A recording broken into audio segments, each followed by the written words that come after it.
रख दिया मुकेश ने। नमस्कार, मैं पल्लवी शर्मा और आप देख रहे हैं दिव्य हिमाचल टीवी। मैं आपके सामने हाजिर हूं हिमाचल आज का मुद्दा लेकर।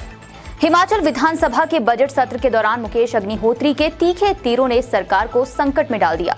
बजट पर चर्चा के दौरान अग्निहोत्री ने पहले कर्मचारियों की पेंशन का मुद्दा उठाया और उसके बाद सामाजिक सुरक्षा पेंशन में लगाई कैप को हटाने की आवाज बुलंद की। इसके बाद उन्होंने सरकार के विजन पर सवालिया निशान लगा दिए। सदन में मुकेश ने कैसे घेरी सरकार, हम पहाड़ी में इसी पर चर्चा कर रहे हैं अनिल अग्निहोत्री और राजेश शर्मा। अग्निहोत्री के अग्निबाण।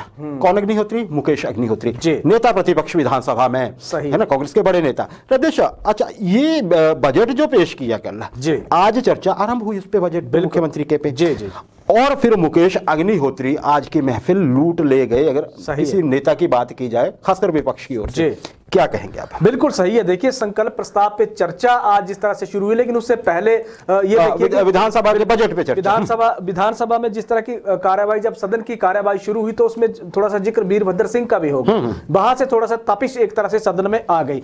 इसके बाद सीधे तौर पे नेता प्रतिपक्ष मुकेश अग्निहोत्री का संबोधन था आज, और मुकेश अग्निहोत्री ने जिस तरीके से, जिस सलीके से या जिस अंदाज में सरकार को, सरकार की योजनाओं पर ही जिस तरह से कटघरे में खड़ा कर दिया, दस्तावेज के साथ, दस्तावेजों के साथ, तथ्यों के साथ और सबूतों के साथ एक तरह से उन्होंने इस पूरे बजट बात कहने की कोशिश की, बिल्कुल खोल के रख दिया। उन्होंने कहा कि किस क्षेत्र में सरकार ने क्या किया, क्या योजना है, किस तरह का ये उन्होंने इसका प्रारूप एक तरह से बताया सदन में रख के। पर बड़ी बात यह कि आज पूरे दिन की अगर हम कार्यवाही को देखते हैं तो मुकेश अग्निहोत्री बिल्कुल छाए। बहुत चर्चा में, हमने अभी उनकी स्पीच अपने दिव्य हिमाचल टीवी पर भी दिखाई, बहुत सारे दर्शक देख रहे थे उसको और खुशी भी प्रकट कर रहे थे। हालांकि ये नहीं हम कहेंगे कि वो कांग्रेस के या भाजपा के दर्शक थे, दर्शक तो दर्शक होता है, वो हर वर्ग का होता है। और ये बड़ी बात है कि बहुत एक सभी दर्शकों का ये कहना था कि बड़ा ओजस्वी भाषण हुआ है आज मुकेश अग्निहोत्री की तरफ से। कम होते हैं ऐसे संबोधन। रजेश, मुख्य बिंदुओं पर चर्चा से पहले ये बताएं आप कि मुकेश अग्निहोत्री ने एक और चीज कही है, वो हालांकि हमारे अगले सेगमेंट से भी जुड़ जाएगी। वो क्या बात थी? जी देखिए, मुकेश अग्निहोत्री ने बड़ी सारी चीजें आज ऐसे कही हैं जिनमें उन्होंने साफ संकेत दे दिया है। उन्होंने एक इशारा दिया है आज अग्निहोत्री जी, अगर हम देखते हैं, उन्होंने ये कहा है कि ये इस सरकार का ये आखिरी बजट तो है ही है, ये मेरा भी आखिरी बजट है।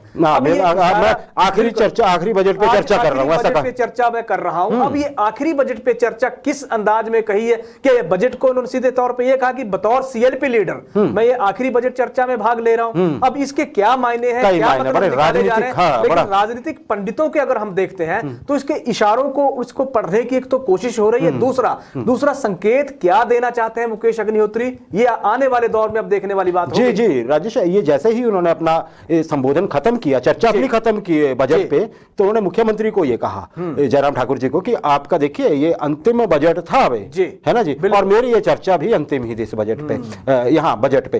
तो ये सच में ही बहुत दूर की तरफ इशारा कर रहा है। अगले सेगमेंट में हम चर्चा करेंगे उस पर जल्दी से। राजेश, किन किन मुद्दों को, वैसे तो उन्होंने हर मुद्दे को छेड़ा, लेकिन कौन से ऐसे मुद्दे हैं जिन पे नेता प्रतिपक्ष ने आज आपत्ति जताई है सरकार के खिलाफ, सरकार के साथ जो बजट में लिखा गया था उस पे? बिल्कुल, देखिए सीधे तौर पे अगर हम देखते हैं तो सरकार को उन्होंने घेरा है इस बजट सत्र में आज के दिन, जिस तरह से वो एक तरह से सवाल खड़े कर रहे थे। पहली चीज, मुख्यमंत्री जयराम ठाकुर को उन्होंने कहा कि भाजपा सरकार ने घबराहट का बजट ये पेश किया है, चिंताएं साफ नजर आ रही है, सरकार गद्दी बचाने का प्रयास कर रही है, आंकड़ों से खेल के सरकार जनता को बरगलाने का, बहकाने का प्रयास कर रही है। ग्रोथ रेट पे सबसे बड़ा सवाल खड़ा कर दिया मुकेश अग्निहोत्री ने, कहा कि सरकार ने 8.3% विकास की दर इस बजट में बताई गई है। तो उन्होंने यह कहा कि पिछले साल जो ग्रोथ दर माइनस में थी वो एक साल के भीतर ही 8.3 कैसे हो सकती है। बड़ा सवाल यह है कि उन्होंने मुख्यमंत्री जयराम ठाकुर को कहा कि आपने रातों रात ऐसा चमत्कार कौन सा कर दिया है।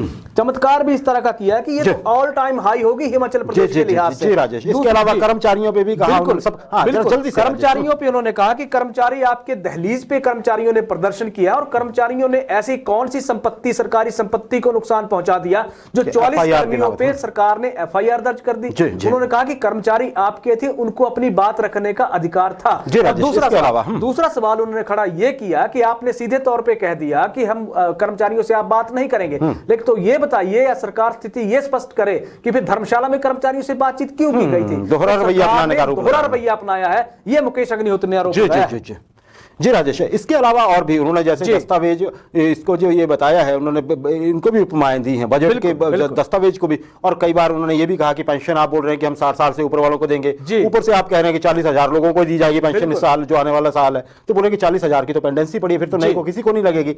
इसलिए उन्होंने कहा, और भी कई सारे आंकड़े रखे हैं मुख्यमंत्री। इसके अलावा उन्होंने कहा कि देखिए, उन्होंने कुछ सवाल मुख्यमंत्री जयराम ठाकुर से पूछे, फटाफट जरा जल्दी से। उन्होंने ये कहा कि सवाल नंबर 1 है कि हिमाचल की आय बढ़ाने के लिए सरकार ने क्या किया है, क्या फोकस किया है, क्या सरकार का विजन है। एक चीज, फिजूल खर्ची रोकने के लिए सरकार ने क्या कदम उठाए हैं। नवाबों की तरह उन्होंने कहा कि नवाबों की तरह तो इस सरकार ने अपने 4 साल का वक्त काटा है। उनके शब्द बिल्कुल। पड़ोसी राज्यों से हक मांगने के लिए सरकार ने क्या कदम उठाए हैं। जून में जो जीएसटी की आप एक तरह से कंपनसेशन बंद हो जाएगी, उसके बाद प्रदेश के विकास के लिए रोड मैप क्या तैयार किया जा रहा है, वहां से पैसा तो नहीं आएगा। तो ये ऐसे सवाल है। 4 साल से ठेकों की नीलामी सरकार ने क्यों नहीं की। ऐसे कुछ सवाल हैं जिन पे उन्होंने सरकार को सीधे तौर पे खटकरे में खड़ा कर दिया है। कुछ बजट की एलोकेशन पे भी सवाल खड़े कर दिए कि बजट में घोषणाएं तो कर दी हैं, घोषणाएं तो हो गई हैं, लेकिन पैसा उसमें दर्शाया नहीं गया, जिसमें ऊना हमीरपुर रेल लाइन का चाहे जिक्र कर दिया गया हो। तो उसमें ऐसे कई योजनाएं हैं, कई मुकेश अग्निहोत्री ने इस बजट में सरकार के सामने ही खामियां पेश कर दी। जी, और बड़ी चुटकी तो उन्होंने बल के एयरपोर्ट पे लिए जो भी बना नहीं है कि जी आपने अभी ईंट तक लगाई नहीं है बिल्कुल उस पे, और आप बोल रहे हैं कि रात को लैंडिंग भी कर देंगे प्लेन वहां पे। तो मतलब चुटकी हल्के फुल्के पल भी आए, हालांकि उनका बोलने का अंदाजा आक्रामक था। बड़ा मजा आएगा जब इसमें सरकार की तरफ से जवाब दिया जाएगा, और शायद मुख्यमंत्री खुद देंगे, तो ये बहुत अच्छा होने वाला है। हमारे पास अगर वो उपलब्ध हुआ तो हम दर्शकों को जरूर दिखाएंगे। देखिए, हमारे लोकतंत्र की खूबी है, डेमोक्रेसी की यही खूबी है। और जिस तरह का हिमाचल प्रदेश इस विधानसभा सत्र को अगर हम देखते हैं अग्निहोत्री जी, तो इस सत्र में चर्चा स्वाभाविक रूप से विकास पे मुद्दों को लेकर जो चर्चा हुई है, बहुत अहम चर्चा जी राजेश। और सबसे और भी बड़ी एक बात ये है कि देखिए, पक्ष और विपक्ष तो एक दूसरे पे आरोप लगाते हैं, लेकिन चर्चा का जो स्तर है वो बहुत ऊंचा, बहुत ही ऊंचा है। कोई भी ऐसा नहीं है कि आप ये देखिए कि सब शांति से सुन रहे होते हैं, सब कुछ। अच्छा राजेश, एक पल ऐसा भी आया जब मुकेश अग्निहोत्री, शायद उनका भाषण लंबा हो गया होगा थोड़ा सा, विधानसभा अध्यक्ष विपिन सिंह परमार ने उनको कहा कि आपके पास समय बहुत कम है, तो आप 1 मिनट में कंक्लूड करिए। तो बीच में तो ऐसा भी था, ऐसा भी लगा एक पल को कि मुकेश अग्निहोत्री कहीं चले ही ना जाए बाहर छोड़ के, और बाकी नेता भी उनके उठ गए थे, साथ में आशा कुमारी उठ गई थी, है ना जी, या पीछे बरसर के विधायक इंद्रदत्त लखनपाल जी वो भी उठने लग पड़े थे, ये जहां हाँ विनय सिंह थे साथ में बैठे हुए।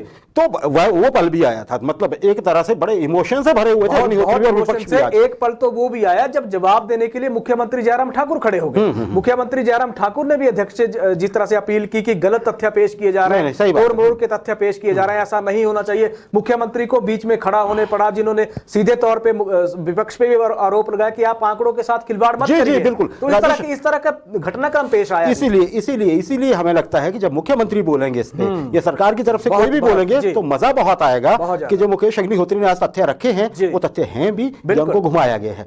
मजा बहुत आएगा, देखते हैं। और स्वस्थ चर्चा हो रही है हमारी विधानसभा में, इसके लिए हम सबको बधाई हो। हमने ऐसे जनप्रतिनिधि चुन के भेजे हैं जो जनता की बात वहां रख रहे हैं बजाय शोर शराबे के।